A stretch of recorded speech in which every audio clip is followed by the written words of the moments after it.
উপজেলা নির্বাচন শুরু হতে না হতেই ভোট চুরির কাণ্ড কারবার আবারও শুরু হয়েছে। উপজেলা নির্বাচনে বিনা ভোটে জয়ী ৬ চেয়ারম্যান সহ ২৫ জন। উপজেলা পরিষদ নির্বাচনে প্রথম ধাপে চেয়ারম্যান পদে ৬ জন, ভাইস চেয়ারম্যান পদে ৯ ও মহিলা ভাইস চেয়ারম্যান পদে ১০ জন বিনা ভোটে জয়ী হয়েছেন। সাবেক আইজিপি জনাব বেনজির কি ফাঁদে পড়ছেন বা পড়ে গেছেন? প্রশ্নটা করে রাখলাম, শেষ অংশে প্রশ্নটা জবাব দেওয়ার চেষ্টা করব। কেন এই প্রশ্নটা আসলো? দর্শক, এবার উপজেলা নির্বাচনে বিনা ভোটে জয়ী হয়েছেন ৬ জন চেয়ারম্যান সহ ২৫ জন প্রার্থী। বাগেরহাট, মাদারীপুর, ফেনী, গাইবান্ধা সহ বান্দরবনে এসব ঘটনা ঘটেছে। রীতিমতো এইসব উপজেলা নির্বাচনে ভোট চুরির সংখ্যাও ব্যাপকভাবে বেড়ে গেছে। দর্শক, তবে অবাক করার মতো বিষয় হলো এখনও উপজেলা নির্বাচন সারা দেশে কোথাও শুরু হয়নি। তাহলে বিনা ভোটে কিভাবে জয়ী হলো এই ৬ জন চেয়ারম্যান? এ বিষয়ে কয়েকটি ভিডিও সোশ্যাল মিডিয়াতে ব্যাপকভাবে ভাইরাল হয়েছে এবং দেশের সর্ববৃহৎ সংবাদ মাধ্যম প্রথম আলো তারাও এই সংবাদটি ব্যাপকভাবে ছাপা করেছে। তো দর্শক, চলুন বিস্তারিত দেখে আসি। আশা করি সঙ্গেই থাকবেন। রীতিমতো ভাইরাল হয়েছে বিষয়টি এবং আপনার মতামতটি জানিয়ে যাবেন। উপজেলা নির্বাচন শুরু হতে না হতেই ভোট চুরির কাণ্ড কারবার আবারও শুরু হয়েছে। উপজেলা নির্বাচনে বিনা ভোটে জয়ী ৬ চেয়ারম্যান সহ ২৫ জন। উপজেলা পরিষদ নির্বাচনে প্রথম ধাপে চেয়ারম্যান পদে ৬ জন, ভাইস চেয়ারম্যান পদে ৯ ও মহিলা ভাইস চেয়ারম্যান পদে ১০ জন বিনা ভোটে জয়ী হয়েছেন। নির্বাচন কমিশন সূত্রে এসব তথ্য জানা গেছে। ষষ্ঠ উপজেলা পরিষদ নির্বাচন ৪ ধাপে অনুষ্ঠিত হবে। প্রথম ধাপে ভোট হবে আগামী ৮ই মে। এর আগেই বিনা প্রতিদ্বন্দ্বিতায় জয়ী হলেন ২৫ জন কর্মী। বাগেরহাট ও মুন্সিগঞ্জ সদর, মাদারীপুরের শিবচর ও ফেনীর পরশুরাম উপজেলা পরিষদের চেয়ারম্যান, ভাইস চেয়ারম্যান ও মহিলা ভাইস চেয়ারম্যান পদে সবাই বিনা প্রতিদ্বন্দ্বিতায় নির্বাচিত হয়েছেন। গাইবান্ধার সারঘাটা উপজেলা পরিষদ চেয়ারম্যান এবং নাটোরের সিংড়া উপজেলা পরিষদের চেয়ারম্যান পদেও বিনা ভোটে জয়ী হয়েছেন। এছাড়া বান্দরবনে রেঙ্গুয়েছড়িতে চেয়ারম্যান পদে বিনা ভোটে জয়ী হয়েছেন। তবে এই উপজেলার ভোট স্থগিত ঘোষণা করা হয়েছে।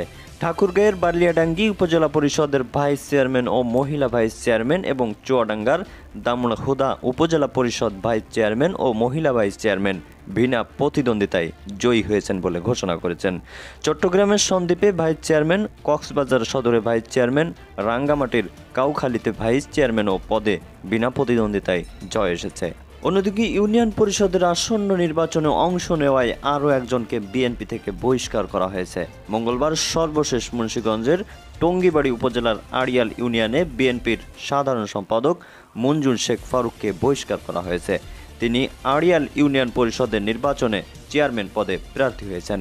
বিএনপির কেন্দ্রীয় সহ সম্পাদক মোহাম্মদ মুনির হোসেন নামে গণমাধ্যমকে পাঠানো এক বিজ্ঞপ্তিতে এ তথ্য আজকের বিজ্ঞপ্তিতে বলা হয়েছে, নির্বাচনে অংশগ্রহণের সুনির্দিষ্ট অভিযোগের ভিত্তিতে সাধারণ সম্পাদক মনির রহমান প্রাথমিক সদস্য পদ সহ উপজেলার পদ থেকে বহিষ্কার করা হয়েছে। বিএনপির সূত্র জানিয়েছে, দলীয় সিদ্ধান্ত অমান্য করে যারা উপজেলা ও ইউপি পরিষদ নির্বাচনে অংশ নিচ্ছে শীঘ্রই তাদের বিরুদ্ধে সাংগঠনিক ব্যবস্থা নেওয়া হবে।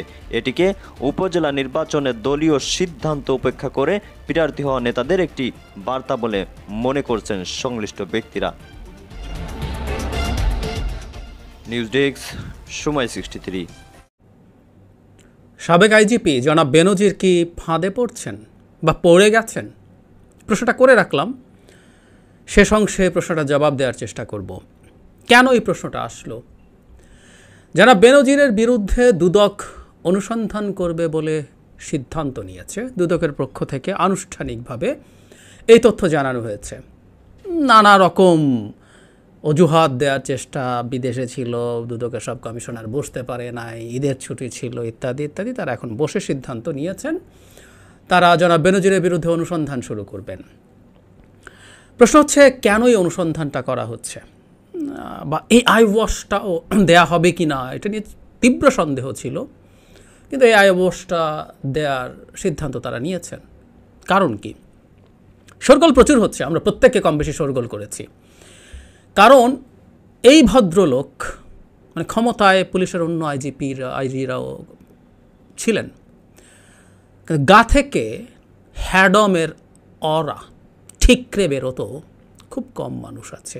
এই বেনজির সাহেব যা করতেন, যেমন করতেন, যা অ্যাটিটিউড, যে তাচ্ছিল্য, পুলিশ বাহিনীতে পরিচিত মানুষজন আছে, তাদের কাছ থেকেও জানি পুলিশ বাহিনীতেও তার এই হ্যাডামের চোটে তিনি বাহিনীর মধ্যেও অজনপ্রিয় হয়ে উঠেছিলেন, বিশেষ করে উনি যখন আইজি হন।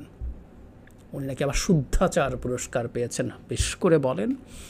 এর মধ্যে দুর্নীতিমুক্ত থাকা, ব্যবহার, হ্যান ত্যান মিলে উনি এত কিছু হয়েছেন। অবশ্যই এটাকে হাসি পায়, এই শুদ্ধাচার পুরস্কারকে আবার একটা নিজের ব্র্যান্ডিং হিসেবে নিজের যে জবাব দিয়েছেন সেখানেও ব্যবহার করছেন। আমার খুব কথ্য একটা প্রবচন মনে পড়ে, আমরা ছোটোবেলায় প্রবচন পড়তাম বাংলা ব্যাকরণে, সুঁড়ির সাক্ষী মাতাল।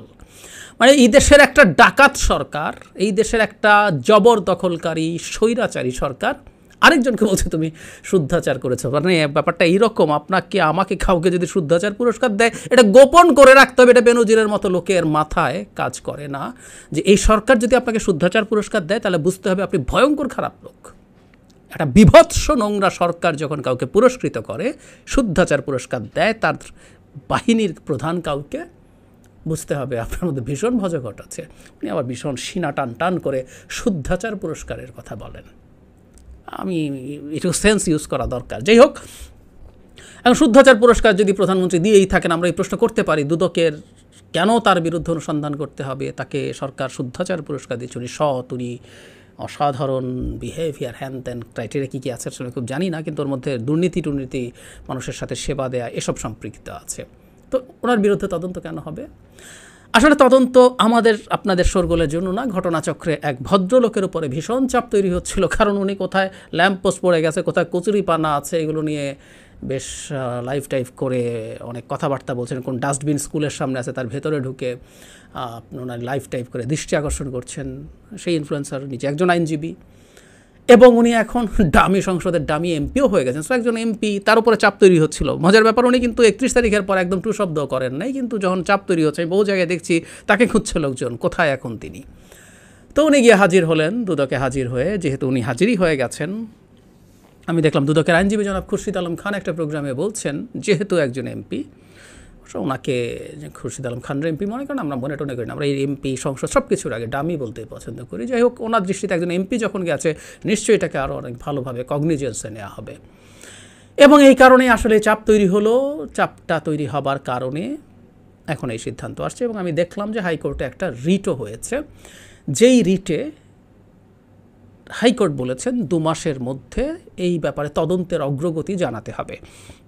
এবং তারা ক্লিয়ারলি বলছেন, হাইকোর্ট যেভাবে একজন যে বিচারকের এখানে যে বিচারকরা শুনেছেন তারা বলেছেন তারা চান দুর্নীতি না থাকুক ইত্যাদি ইত্যাদি, তাই 2 মাসের মধ্যে তাদের এটা করতে হবে। এখানে এই সময় বেঁধে নিয়ে আমার একটা ঘটনা মনে পড়লো, আমাদের নিশ্চয় মনে আছে, আমি ভিডিও করেছি ওটা নিয়ে, এসালমের মানি লন্ডারিং নিয়ে ডেইলি স্টার যখন রিপোর্ট করেছিল, তখন হাইকোর্টের একটা বেঞ্চ এরকম সময় বেঁধে দিয়েছিল অগ্রগতি জানানোর জন্য। এবং ওখানে আরেকটা গুরুত্বপূর্ণ শোকজ ছিল দুদক, BFIU Bangladesh financial intelligence unit, CID, এদের প্রতি যে এই যে মানি লন্ডারিং হয় তোমরা কি করো, এই যে দুর্নীতি হয় তোমরা কি করো, শোকজ করেছিল। কারণ এই যে আজকে এরা সবাই মিলে, আমি এই কথাটা বলছিলাম, আজকে আমরা শোরগোল করছি এবং জনৈক ডামি এমপি দুদকে গেছেন, তার আগে দুদকের কাজটা কি? এই যে জনাব বেনজির যতদিন পদে ছিলেন তখন কি হয়েছিল, কি করেছেন তারা? মানে আপনি যদি খুব সিম্পলি আপনি যদি লিস্ট একটা দুর্নীতির বিরোধী কমিশন হিসাবে কাজ করেন, আপনার কাজই হবে এই ধরনের গুরুত্বপূর্ণ পদে যারা থাকে তারা কি করছে না করছে সেগুলোর দিকে দৃষ্টি রাখা। যে সম্পদের কথা বলা হয়েছে এগুলো তো রাতারাতি সকালবেলা একদিনে হয়ে যায় নাই। এমনকি জনাব বেনজির তার ব্যাখ্যায় 14 সালের আগে তার সম্পত্তি দেখাইতে পারেন নাই, যখন উনি ঢাকার মেট্রোপলিটন পুলিশের কমিশনার হয়েছেন। তার আগে পারিবারিক ব্যবসা শুরুই হয়েছে 14 সাল থেকে। সুতরাং উনি কীভাবে কী ব্যবসা করছেন, কীভাবে লোন পাচ্ছেন, লোনের কত টাকা ইউজ হচ্ছে, কী হচ্ছে না হচ্ছে, সম্পত্তির মূল্যমান কী, এগুলো তো দুদক এমনিতেই করার কথা ছিল। ওটা আমরা খুব ভালো মতো জানি। জনাব বেনজিরের বিরুদ্ধে তদন্ত করবে দুদক। ওনার যে হ্যাডাম ছিল ক্ষমতায় থাকাকালীন সময়ে বা পরেও, এখনও কী হয়েছে আমি আমার প্রথম ভিডিওতে বলেছি, মূলত মাফিয়াদের মধ্যে ফাইট।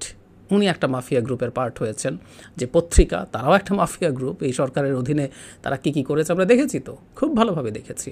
এটার ওনার প্রকাশ্যে ভিডিও পাওয়া যায়, যে কেউ খুঁজে দেখে নেবেন, প্রকাশ্যে কীভাবে এই সরকারকে তোয়াজ করছে, তেল দিচ্ছে। সো এদের মধ্যকার সংঘাতে এখন এগুলো বেরিয়ে এসছে। আপনি এই অভিযোগ করলে কি হতো, জবাব তো দূরে থাকুক, আমাদের জীবন নিয়ে সংশয় তৈরি হতো। উনি এখন খুবই সফটভাবে বলার চেষ্টা করছেন, নিজেকে ডিফেন্ড করার চেষ্টা করছেন। তো এই কারণে বেরিয়েছে এবং এই দুদক এখন শেষ পর্যন্ত একটা তদন্তের কাজ করলো। আমরা যদিও জানি না, হাইকোর্ট বলেছে 2 মাসের মধ্যে দিতে হবে। আবার যেটা হলো এস আলমের ক্ষেত্রে যেটা হয়েছিল, রিট হয়েছিল, পরে সুপ্রিম কোর্টের মানে আপিল বিভাগ সেই 2 মাসের যে রুল দিয়েছিল সেটা বাতিল করে দিয়েছে। দিয়ে অবশ্য তারা বলেছে হ্যাঁ তার বিরুদ্ধে তদন্ত করতে দুদক তার এক্সিস্টিং যে ক্ষমতা আছে সেই বলেই তদন্ত করতে পারবে, কিন্তু ওই যে টাইম ফ্রেম ভেঙে দিয়েছে।